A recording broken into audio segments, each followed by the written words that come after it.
كجمهور عراقي نطالب بتعيين الخبير القانوني عامر عبد الجبار رئيسا للوزراء.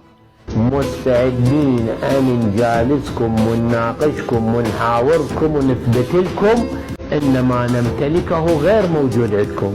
ونثبت لكم أن إحنا هذا الوضع الخانق الصعب القاسي على العراق والعراقيين إحنا نقدر نقلل الضرر ونقدر نعالج المشاكل إذا ما صار عندكم نكران ذات وتستعدون للحوار والمناظرة. وإحنا مستعدين أن نجلس ونناقشكم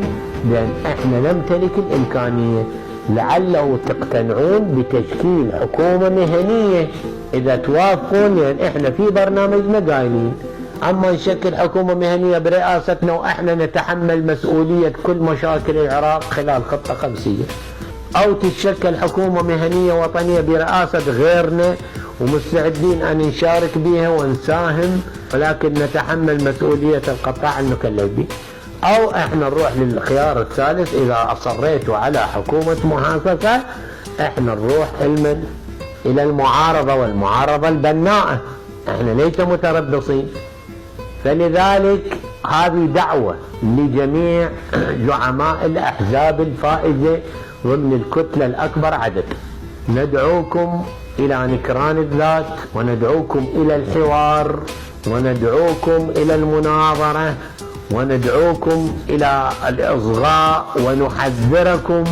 من تشكيل حكومة على غرار الحكومات السابقة، لأن سفينتكم ستغرق، وإذا غرقت تنهار الدولة لا سمح الله، وربما تكون أضرار كبيرة تقع على عاتق الشعب العراقي، وهذا إحنا ما لا نتمنى من رؤساء الكتل يباعون للشعب، لأن كافي صدق كافي، شعب بزع،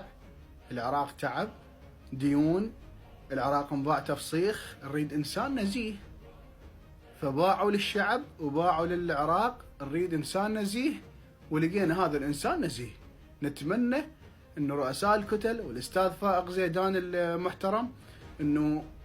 يعني يحطون عامر عبد الجبار رئيس وزراء، هذا اللي احنا نطلبه. يعني أنا